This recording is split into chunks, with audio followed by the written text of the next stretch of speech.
أعوذ بالله من الشيطان الرجيم بسم الله الرحمن الرحيم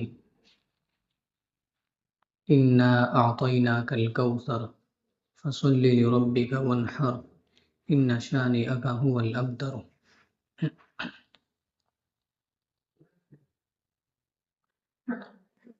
اے نبی، بے شک ہم نے آپ کو کوثر عطا فرمائی۔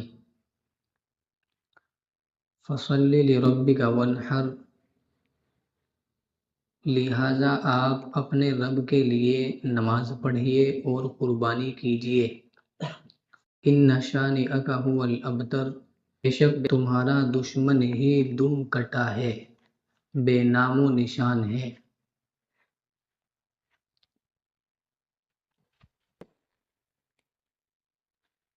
پہلے یہ بات آ چکی ہے کہ نبی صلی اللہ علیہ وسلم نے جب علی الاعلان اپنی تبلیغ شروع فرمائی تو لوگ آپ کے مخالف ہوئے اور بڑے سخت مخالف ہوئے، ہر طرح سے آپ کو تکلیفیں پہنچائی، آپ کے ماننے والوں کو ستایا، پریشان کیا، ٹارچر کیا۔ نبی صلی اللہ علیہ وسلم کی جو اولاد نرینہ ہے یعنی لڑکے، بعض حضرات نے بتلایا کہ 3 تھے، بعض نے بتلایا کہ 4 تھے، لیکن ان سب کی وفات آپ صلی اللہ علیہ وسلم ہی کی زندگی میں ہو گئی تھی۔ آپ کے سامنے ہی ان سب بیٹوں کا انتقال ہو گیا، اور آپ کی 4 بیٹیاں تھیں، ان میں صرف حضرت فاطمہ رضی اللہ عنہا سے آپ کی نسل چلی ہے، باقی اور دوسری لڑکیوں کی جو اولاد اگر ہوئی بھی تو وہ بھی وفات پا گئی، ان کا بھی انتقال ہو گیا۔ نبی صلی اللہ علیہ وسلم کی جو نسل مبارک چلی ہے وہ آپ کی چھوٹی بیٹی حضرت فاطمہ رضی اللہ عنہا سے چلی ہے۔ حضرت حسن، حضرت حسین، یہ جو آپ کے مشہور نواسے ہیں، تو یہ جو ہے حضرت فاطمہ ہی کی اولاد ہیں، حضرت علی رضی اللہ عنہ ان کے والد ہیں۔ تو آپ کے ایک بیٹے کا انتقال ہوا، اب مشرکین نے جو ہے خوب طبلے بجائے، خوشیاں منائی، کہنے لگے کہ بھائی محمد کو ان کے حال پر چھوڑ دو، اس کی جو مذکر اولاد ہے، جو لڑکے ہیں جن سے آدمی کی نسل چلتی ہے اور اس کا نام و نشان باقی رہتا ہے، بعد تک دیر تک اس کا ذکر موجود رہتا ہے دنیا میں، تو وہ جو اس کے لڑکے ہیں وہ تو سب کے سب مر چکے ہیں، لہذا تو محمد کو ان کے حال پر چھوڑ دو، یہ کچھ دن جو ہے اپنی تبلیغ کی اور نئے دین کی اشاعت کرے گا، ڈگڈگی بجائے گا، بعد میں جو ہے اس کا بھی انتقال ہو جائے گا اور پھر بات ختم، لہذا انہیں ان کے حال پر چھوڑ دو۔ یہ اس طرح کا مذاق اور اس طرح کے سخت کلمات جو ہے ان حضرات نے اپنی زبان سے نکالے۔ عاص بن وائل ہیں اور پھر اس کے جو ہے دوسرے مصاحبین ہیں، انہوں نے اس طرح کی بات کہی، تو اللہ تبارک و تعالیٰ نے یہ صورت نازل فرمائی جس میں آپ کو خوشخبری بھی سنائی ہے، بشارت بھی دی ہے، اور 2 چیزوں کا آپ کو حکم دیا ہے۔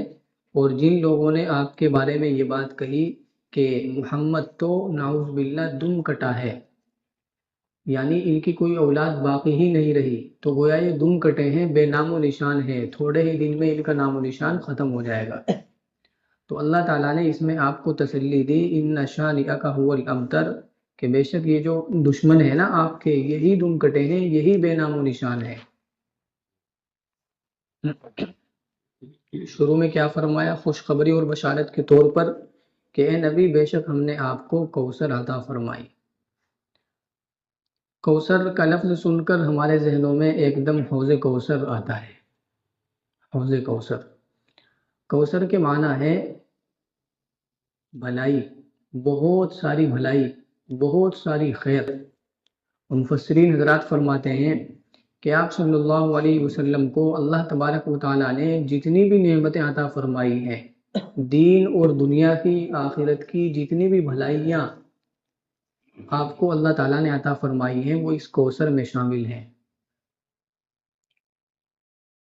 آپ صلی اللہ علیہ وسلم فرماتے ہیں فضلت علی الانبیاء بست، 6 چیزیں اللہ تبارک و تعالیٰ نے مجھے ایسی دی ہیں جو پہلے انبیاء کرام کو نہیں دی گئی، تو ان کی وجہ سے مجھے جو ہے دیگر انبیاء کرام پر فضیلت حاصل ہے۔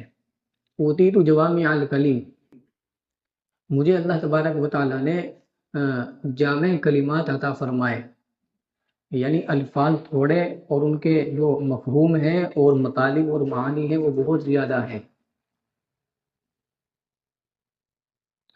آپ صلی اللہ علیہ وسلم فرماتے ہیں نصرت بالرعب مسیرۃ شہر، مجھے اللہ تبارک و تعالیٰ نے ایک چیز خاص طور سے یہ عطا فرمائی کہ رعب دیا، مجھے دبدبا دیا بہت زیادہ،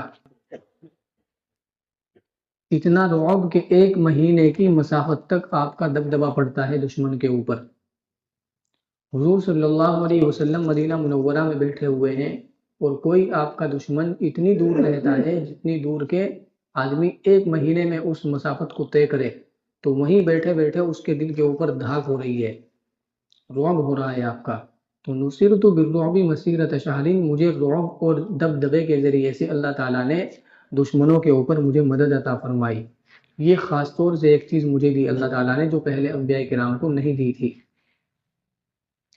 احلت لی الغنائم، پہلے ایسا نہیں تھا لیکن اللہ تعالیٰ نے میرے لیے مال غنیمت حلال فرمایا۔ اللہ کے کلمے کو بلند کرنے کے لیے، دین اسلام کو پھیلانے میں جو رکاوٹیں آ رہی ہیں، جو لوگ راستے کا روڑا بن رہے ہیں، ان سے لڑائی کی، ان سے جنگ کی، جہاد کیا۔ اب ان کے جو ہتھیار، مال و اسباب ہمارے ہاتھ لگا، یہ مال غنیمت ہے۔ تو پہلے یہ انبیاء کرام کے لیے، امتوں کے لیے حلال نہیں تھا، اللہ نے میرے لیے حلال کیا ہے، یہ ہم ہی میں تقسیم ہوگا مجاہدین میں۔ جعلت لی الارض مسجدا وطہورا، پہلے ایسا نہیں تھا، اللہ تعالیٰ نے میرے لیے ساری کی ساری زمین کو مسجد بنا دیا کہ بھائی نماز کا وقت ہو گیا اور مسجد جو باقاعدہ بنی ہوئی ہے وہ نہیں ہے، تو اللہ کی پوری زمین ایسی ہے کہ ہم اس کے اوپر نماز پڑھ سکتے ہیں۔ اس چیز کو اللہ تعالیٰ نے ہمارے لیے جو حلال فرما دیا، جائز فرما دیا۔ وہ طہورا، اور پوری کی پوری زمین کو اللہ تعالیٰ نے ہمارے لیے پاکی کا ذریعہ بنا دیا۔ نماز کا وقت ہو گیا، وضو کرنی ہے، یا غسل فرض ہو گیا اور غسل کرنا ہے اور پانی موجود نہیں ہے، تو تیمم کی جو شرطیں ہیں جب وہ پائی جائیں تو پاک مٹی سے تیمم کر کے نماز پڑھ سکتے ہیں اور اپنا غسل کر سکتے ہیں۔ یہ بھی اللہ تعالیٰ نے خاص طور سے ایک چیز مجھے عطا فرمائی۔ ارسلت الی الناس کافہ، مجھے اللہ تعالیٰ نے پوری دنیا کے لیے نبی بنا کر بھیجا ہے۔ پہلے ایسا نہیں تھا، انبیاء کرام پہلے بھی آتے تھے مگر کوئی ایک بستی کے لیے، کوئی ایک خاندان کے لیے، کوئی ایک علاقے کے لیے، لیکن اللہ نے مجھے جو ہے پوری دنیا کے لیے نبی بنا کر بھیجا ہے۔ یہ بھی ایک خاص طور سے ایک چیز اللہ تعالیٰ نے مجھے عطا فرمائی۔ وختم بی النبیون، اور میرے اوپر اللہ تعالیٰ نے نبوت کا جو دروازہ تھا اس کو ختم فرما دیا، میرے بعد کوئی نبی نہیں آئے گا۔ تو یہ اعزاز بھی اللہ تعالیٰ نے مجھے عطا فرمایا۔ تو یہ جو چیزیں اللہ تعالیٰ نے آپ کو عطا فرمائی ہیں یہ بھی کوثر میں شامل ہے، یہ سب کی سب نعمتیں آپ کو دی ہیں، یہ بھی کوثر ہے۔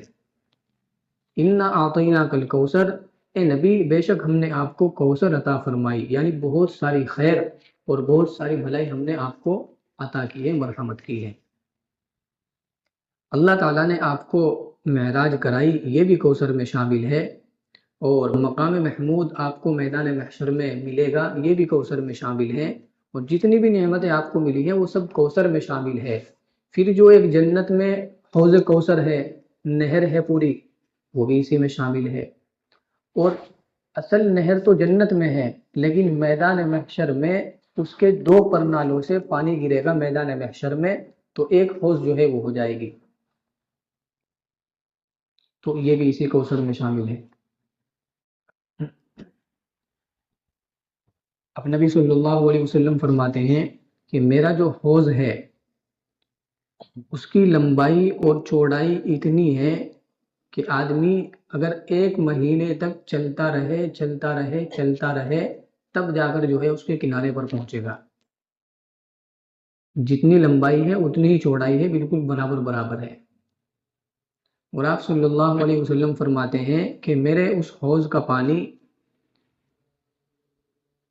چاندی سے زیادہ سفید ہے، دودھ سے زیادہ سفید ہے، شہد سے زیادہ میٹھا ہے، اور اس کی تہ میں جو مٹی ہے وہ خالص مشک ہے، خوشبو اس میں سے پھوٹ رہی ہے، مہک رہی ہے، آ رہی ہے، اور اس کے چاروں طرف جو پیالے رکھے ہوئے ہیں جن میں میری امت جو ہے پیے گی اس پانی کو بھر بھر کر، وہ اتنے ہیں جتنے آسمانوں پہ ستارے۔ اب آسمانوں پہ ستارے کتنے ہیں؟ بے شمار ستارے ہیں، ان گنت ستارے ہیں۔ تو مطلب یہ ہے کہ وہاں جو جام رکھے ہوئے ہیں، پیالے رکھے ہوئے ہیں، وہ بے شمار ہیں، یعنی پینے والے بہت زیادہ ہوں گے، تو بہت زیادہ ہی انتظام ہے۔ جب حشر کا دن ہوگا، حساب و کتاب کا دن ہوگا، اور تمام اولین و آخرین وہاں جمع ہوں گے اپنے حساب و کتاب کے لیے، حضرت آدم علیہ السلام سے لے کر قیامت تک جتنے بھی انسان اس دنیا میں آئے ہیں ان سب کو جو ہے اس میدان میں جمع کیا جائے گا، اور سب سے سوال ہوں گے اپنی زندگی کے بارے میں، جو کچھ بھی کیا ہے، کیا اچھے اعمال کیے ہیں، کیا برے اعمال کیے ہیں، کس کے بارے میں جنت کا فیصلہ ہو رہا ہے، کس کے بارے میں دوزخ کا فیصلہ ہو رہا ہے۔ سورج بالکل جو ہے وہ آدمی کے سر پر ہوگا، شدت کی گرمی ہوگی، تو اس گرمی کی وجہ سے آدمی کو بڑی خطرناک پیاس لگے گی۔ اب جو بھی نبی صلی اللہ علیہ وسلم کے اس حوض کی طرف کو جائے گا تو آپ صلی اللہ علیہ وسلم اس کو یہ آب کوثر جو ہے پلائیں گے۔ آپ فرماتے ہیں کہ جو اس میں سے ایک مرتبہ پانی پی لے گا اس کو پھر کبھی پیاس نہیں لگے گی۔ آپ فرماتے ہیں کہ میرے پاس میں جو ہے کچھ لوگ آئیں گے میری ہی امت کے، میں ان کو پہچان لوں گا اور وہ مجھے پہچان لیں گے۔ ایک صحابی نے سوال کیا، یا رسول اللہ آپ تو حوض کوثر پر ہوں گے اور ہم آپ کے پاس آئیں گے تو کیا آپ ہمیں پہچان لیں گے کہ بھائی یہ میری امت ہے، میری امت ہی کے لوگ ہیں؟ تو آپ نے فرمایا کہ ہاں کیوں نہیں، بالکل میں آپ کو پہچان لوں گا۔ کہ کس طرح؟ کہ تمہارے جو وضو کے اعضاء ہیں، چہرہ ہو گیا، دونوں ہاتھ ہو گئے، دونوں پاؤں ہو گئے، جو اعضاء وضو میں دھلے جاتے ہیں وہ اعضاء چمک رہے ہوں گے، روشن ہو رہے ہوں گے، تو اس نشانی کی وجہ سے میں پہچان لوں گا کہ یہ بھی میرا امتی ہے اور یہ بھی میرا امتی ہے، پھر میں اس کو پانی پلاؤں گا۔ اب بھائی جو حضرات نماز نہیں پڑھتے ہیں، وضو بھی نہیں کرتے ہیں، ان کی پہچان کیسے ہوگی؟ یہ غور کرنے کی بات ہے۔ پھر آپ فرماتے ہیں کہ میرے پاس کچھ امتی میرے ایسے آئیں گے کہ میں ان کو پہچان لوں گا ان کے وضو کے اعضاء سے، لیکن ان کے اور میرے درمیان میں فرشتے حائل ہو جائیں گے، آڑ بن جائیں گے، تو میں فرشتوں سے کہوں گا کہ انہم منی، یہ تو میرے امتی ہیں، تم ان کو کیوں روک رہے ہو یہاں آنے سے؟ تو فرشتے کہیں گے انک لا تدری ما احدثوا بعد ذلک، کہ یا رسول اللہ آپ نہیں جانتے کہ آپ کے دنیا سے چلے جانے کے بعد ان لوگوں نے دین میں کیا کیا چیزیں ایجاد کی ہیں، یہ بدعتوں میں مبتلا ہوئے ہیں۔ پھر آپ صلی اللہ علیہ وسلم فرماتے ہیں تو میں کہوں گا فاقول سحقا سحقا، تو میں کہوں گا کہ دور ہو جاؤ، یہاں سے ہٹ جاؤ، چلے جاؤ۔ تو جو بدعتی لوگ ہیں، دین میں نئی نئی چیزیں ایجاد کرتے ہیں اور ان بدعتوں کے اوپر جو ہے عمل کرنے والے ہیں، ان کو پکڑے ہوئے ہیں، یہ حضرات آب کوثر سے محروم ہوں گے۔ نبی صلی اللہ علیہ وسلم خود ان کو جو ہے دور ہٹا دیں گے وہاں سے۔ ہر وہ کام جو نبی صلی اللہ علیہ وسلم سے، آپ کے صحابہ کرام سے، اور پھر جو ہے تیسرا زمانہ تابعین سے، جو نبی صلی اللہ علیہ وسلم سے ملے ہوئے یہ تین زمانے ہیں، صحابہ ہیں، تابعین ہیں، تبع تابعین ہیں، تو ان حضرات کے زمانے میں جو کام نہ پایا جاتا ہو، جس کا ثبوت ان حضرات کے زمانے سے نہ ملتا ہو، قرآن و حدیث سے نہ ملتا ہو، اگر کوئی آدمی اس طرح کے کام کو کرے اور دین سمجھ کر کرے، ثواب سمجھ کر کرے، تو یہ بدعت ہے۔ اور بدعت جو ہے گناہ کبیرہ ہے، بڑا گناہ ہے، بڑے گناہ اور بھی بہت سارے ہیں، لیکن یہ ایک ایسا گناہ ہے کہ بہت ہی زیادہ سخت ہے، اور اس کی وجہ سے آدمی آب کوثر سے محروم ہو رہا ہے۔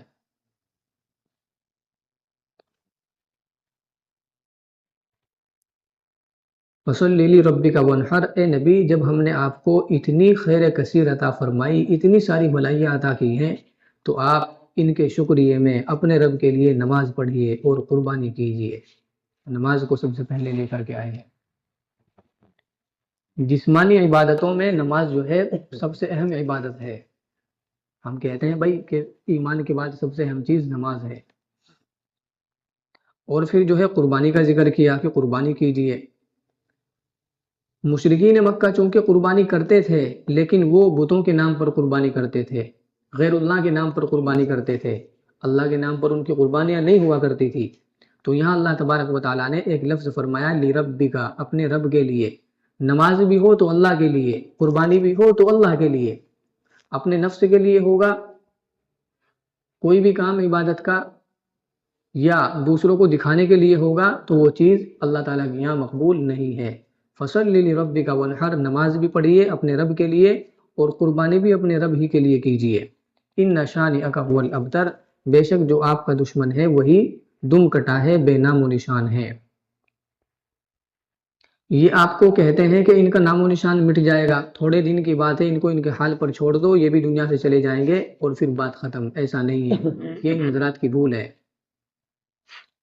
اے نبی آپ تو وہ ہستی ہیں، نبی صلی اللہ علیہ وسلم تو وہ مقدس اور بابرکت ذات ہے، وہ مقدس ہستی ہے کہ جب دنیا نہیں بنی تھی جب بھی آپ کا ذکر تھا۔ حضرت آدم علیہ السلام سے جو خطا ہو گئی تھی اور اللہ تبارک و تعالیٰ نے آپ کو جنت سے نکال کر دنیا میں بھیج دیا تھا تو انہوں نے دعا کی، استغفار کیا، اللہم انی استغفرک بحق محمد، اے اللہ محمد کے صدقے مجھے معاف کر دیجئے، میری مغفرت کر دیجئے۔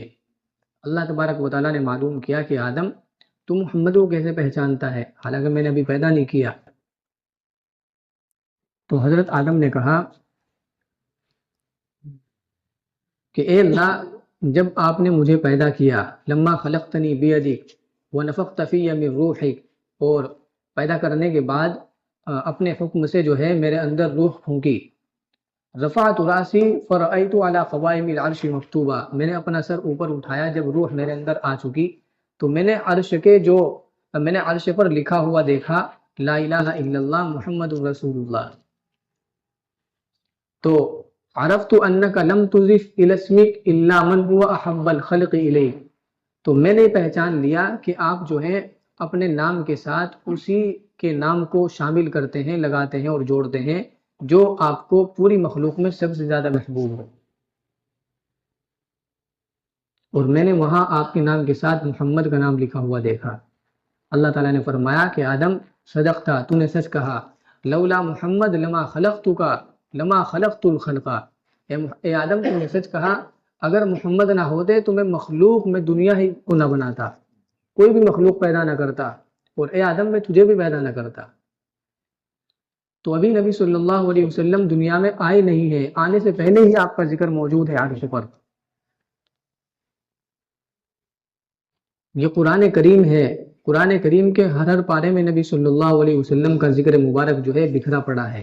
والضحیٰ، آپ کے چہرے کا ذکر، واللیل، آپ کے زلفوں کا ذکر، بالوں کا ذکر، ولا تعد عیناک عنہم، آپ کی آنکھوں کا ذکر مبارک، لا تحرک بہ لسانک، آپ کی زبان مبارک کا ذکر، الم نشرح لک صدرک، آپ کے سینہ مبارک کا ذکر، یاسین، آپ کے دانت مبارک کا ذکر، ما زاغ البصر وما طغى، آپ کے دیکھنے کا انداز، آپ کی نگاہوں کا ذکر، ولا تجعل یدک مغلولۃ الی عنقک، آپ کے ہاتھوں کا، آپ کی گردن مبارک کا ذکر، وما ارسلناک الا رحمۃ للعالمین، آپ کی رحمت کا ذکر، وداعیا الی اللہ باذنہ وسراجا منیرا، آپ کی دعوت و تبلیغ کا ذکر، آپ کی صفات کا، خوبیوں کا ذکر، انک لعلی خلق عظیم، آپ کے اخلاق کا ذکر، اولئک هم الراشدون اولئک هم الفائزون اولئک هم المفلحون، آپ کے صحابہ کرام کا ذکر، یا ایھا النبی قل لازواجک وبناتک، آپ کی بیویوں کا ذکر، آپ کی بیٹیوں کا ذکر۔ آپ صلی اللہ علیہ وسلم کے ذکر مبارک سے یہ قرآن کریم بھرا پڑا ہے۔ کیوں چاند میں کھوئے ہو الجھے ہو ستاروں میں، آقا کو میرے ڈھونڈو قرآن کے پاروں میں۔ قرآن کے پاروں میں تیرے نام کا چرچا ہے، چاند ستاروں میں تیرے نام کا چرچا۔ گلشن کے ہر ایک رنگ میں گل میں تیرے نام کی خوشبو، رنگین بہاروں میں تیرے نام کا چرچا۔ موجوں کی روانی میں تلاطم میں بحر میں، خاموش کناروں میں تیرے نام کا چرچا۔ کہتا ہے قمر پھر وہ کبھی انگلی جو اٹھا دے، انگلی کے اشاروں میں تیرے نام کا چرچا۔ آپ دھرتی کے اوپر کی بات کرتے ہیں، دھرتی کے اندر جاؤ گے تو بھی نبی صلی اللہ علیہ وسلم کا ذکر موجود ہے۔ قبر میں 3 سوال ہیں، ایک سوال نبی صلی اللہ علیہ وسلم کے بارے میں ہے، من نبیک، بتاؤ تمہارے نبی کون تھے۔ فرض نماز پڑھتے ہیں تو بھی آپ صلی اللہ علیہ وسلم کا ذکر موجود ہے، السلام علیکہ ایھا النبی ورحمۃ اللہ وبرکاتہ۔ جنازے کی نماز پڑھ رہے ہیں، اس میں نبی صلی اللہ علیہ وسلم کا ذکر موجود ہے۔ روزانہ اذانیں ہو رہی ہیں، وہاں نبی صلی اللہ علیہ وسلم کا ذکر موجود ہے۔ یہ تو اپنوں کی بات ہے۔ ایک عیسائی شخص، اس نے ایک کتاب لکھی جس میں 100 بڑے آدمیوں کا اس نے تذکرہ کیا، تعارف کرایا، The 100 کے نام سے کتاب ہے۔ تو سب سے پہلے اس نے جس شخصیت کا ذکر کیا ہے اور جس ہستی کو بیان کیا ہے وہ نبی صلی اللہ علیہ وسلم ہے۔ حالانکہ وہ تو عیسائی تھا، اس کو تو حضرت عیسیٰ علیہ السلام سب سے پہلے لینا چاہیے تھے، لیکن نہیں، وہ مانتا ہے کہ عظیم ہستی حضرت عیسیٰ علیہ السلام سے بھی بڑے جو ہیں وہ نبی صلی اللہ علیہ وسلم ہے، محمد الرسول اللہ ہے۔ اللہ تبارک و تعالی نبی صلی اللہ علیہ وسلم کی عظمت سے ہمارے دلوں کو معمور فرمائے اور آپ کی روشن تعلیمات پر ہمیں عمل کرنے کی توفیق عطا فرمائے۔